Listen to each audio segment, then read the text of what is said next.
Hello everyone, mining ज्ञान में आप सभी का एक बार फिर से स्वागत है। तो आज के इस वीडियो में हम देखने जा रहे हैं Neyveli lignite coal field India limited के द्वारा जो वैकेंसी निकाली गई है। टोटल 295 वैकेंसीज निकाली गई हैं, तो बड़ी ही बम्पर वैकेंसीज हैं। तो इसके बारे में आज हम डिस्कस करेंगे, तो वीडियो को अंत तक जरूर देखिएगा। हर एक चीज हम यहाँ पर देखेंगे। आगे बढ़ने से पहले बता दूं, अगर आप जो है तो गेट की प्रिपरेशन अगर आप करना चाहते हैं तो माइनिंग ज्ञान का एप्लीकेशन आप प्ले स्टोर से डाउनलोड कर सकते हैं। लिंक आपको डिस्क्रिप्शन में भी मिल जाएगा और गेट की प्रिपरेशन में अपना और भी निखार ला सकते हैं और भी अच्छे से प्रिपरेशन कर सकते हैं।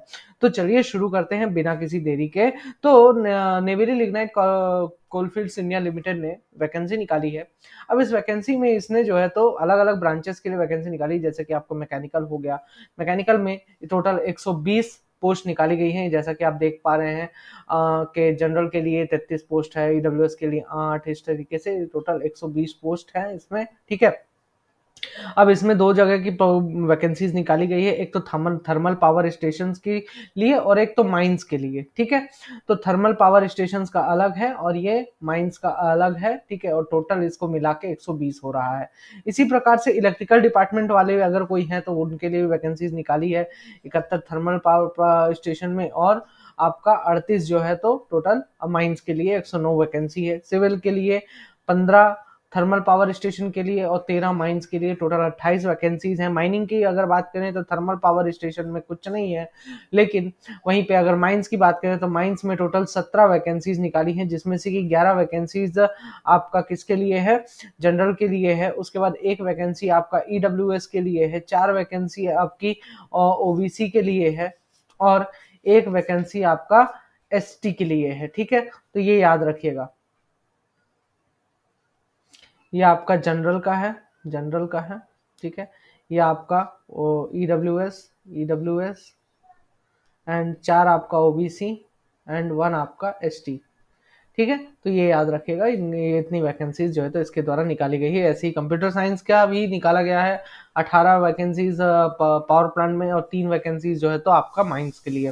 ठीक है, अब ये आपका जो माइनिंग वाले हैं उनके बारे में बता दूं कि माइनिंग वालों के लिए जो है तो जॉब, आखिर इनको लोकेशन कहाँ पे होगी, job location Tamil Nadu, Rajasthan, Jharkhand and Orissa होगी।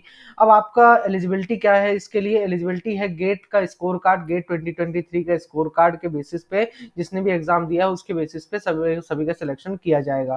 ठीक है, माइनिंग में बीटेक होना चाहिए, फुल टाइम या पार्ट टाइम बीटेक कैसा भी चलेगा, बट गेट का स्कोर कार्ड आपका कंपलसरी है। ठीक है, उसके बाद अपर एज लिमिट की अगर मैं बात करूं तो अच्छा, अपर एज लिमिट जनरल के लिए जो दिया गया है 30 इयर्स दिया गया है, ओबीसी के लिए 33 इयर्स, एससी के लिए 35 इयर्स और एसटी के लिए 35 इयर्स है।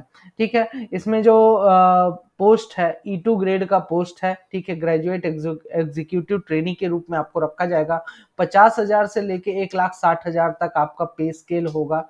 ठीक है, हाँ, आपका प्लेस ऑफ पोस्टिंग तो मैं ऑलरेडी आपको बता चुका हूँ। हाँ, अब आपका अगर रिलैक्सेशन की बात करूँ, एज रिलैक्सेशन, तो माइनिंग में तो देखिए फिजिकली हैंडीकैप का कोई भी रिलैक्सेशन नहीं है। ठीक है, फिजिकली हैंडीकैप करके, बट अगर दूसरे ब्रांचेस की बात करूँ तो इनको फिजिकली हैंडीकैप वालों को रिलैक्सेशन दिया गया है, तो मैक्सिमम 58 साल तक के एज रिलैक्सेशन दिया गया है। ठीक है, तो इसमें आप देख सकते हैं अपना कि क्या क्या एज रिलैक्सेशन है फिजिकली हैंडीकैप वाले के लिए। अच्छा, अब बात करते हैं सर्टिफिकेट्स के लिए।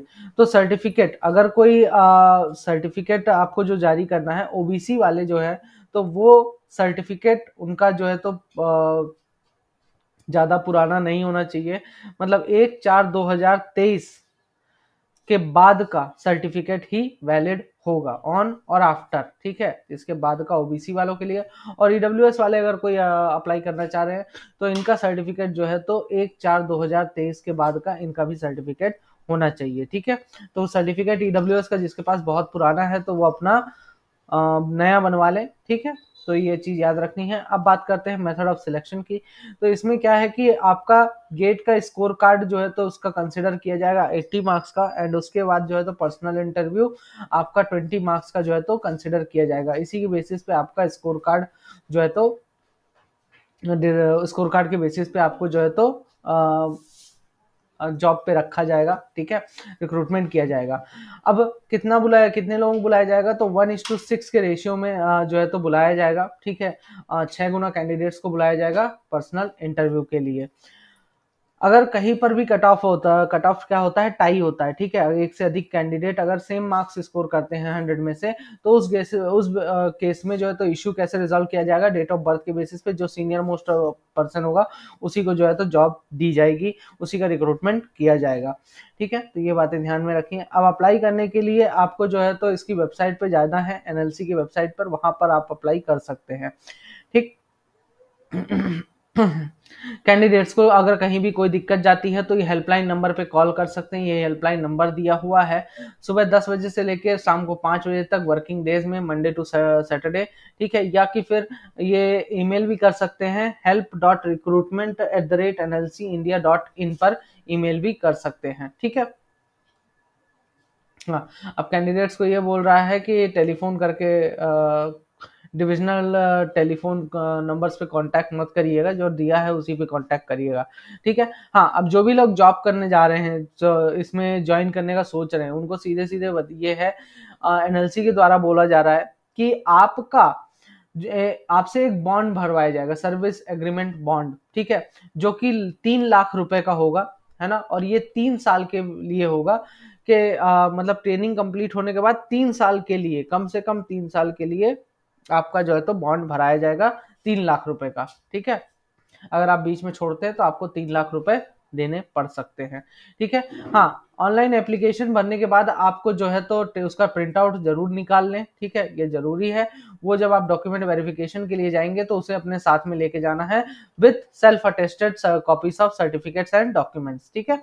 इसके साथ ही ऑनलाइन जो एप्लीकेशन का डेट है, कब आप फॉर्म फिलअप कर सकते हैं, तो 22 नवंबर 2023 को सुबह 10 बजे से लेके 22 दिसंबर 2023 की शाम को 5 बजे तक आप जो है तो फॉर्म फिलअप कर सकते हैं। अगर बात करूं एप्लीकेशन फी की, तो यहाँ पर एप्लीकेशन फी आपका दिया हुआ है टोटल 854 रुपीज लगेंगे, जिसमें कि 500 रुपए आपका एप्लीकेशन का हो जाएगा, और 354 जो है तो आपका 300 रुपए प्रोसेसिंग फी और 54 रुपीज जीएसटी, जो कि अब भरना बहुत ज्यादा जरूरी है।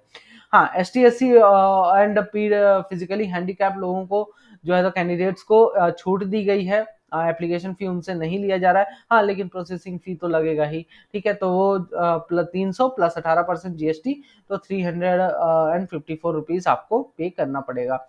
अब बात करते हैं कि आपको क्या क्या डॉक्यूमेंट्स की जरूरत पड़ेगी, तो पासपोर्ट साइज फोटोग्राफ आपकी होगी, आपका सिग्नेचर होना चाहिए ब्लू या ब्लैक इंक में, ठीक है। 10वीं की मार्कशीट होनी चाहिए फॉर बर्थ, या फिर बर्थ सर्टिफिकेट या बर्थ के प्रूफ के लिए 10वीं की मार्कशीट पर्याप्त है। आधार कार्ड की कॉपी होनी चाहिए, ठीक है। उसके बाद proof of processing notified low qualification, provisional certificate, degree या डिप्लोमा का सर्टिफिकेट होना चाहिए, semester wise marksheet chronological order में होना चाहिए आपका, गेट 2023 का स्कोर कार्ड, ठीक है। हाँ, और आपका जो रिजर्वेशन वाला सर्टिफिकेट है वो आपको लेगा, ST ST या फिर OBC या EWS का सर्टिफिकेट आपको देना है, फिजिकली हैंडीकैप का सर्टिफिकेट, एक्स सर्विसमैन का अगर आप हैं तो उसका कोई प्रूफ आपको देना पड़ेगा, और भी जो जरूरी डॉक्यूमेंट्स है वो सारी चीजें आपको देनी पड़ेंगी, ठीक है। तो ये पूरा डिटेल्स था। आपको अगर अप्लाई करना हो तो आप 22 नवंबर से अप्लाई कर सकते हैं, ठीक है।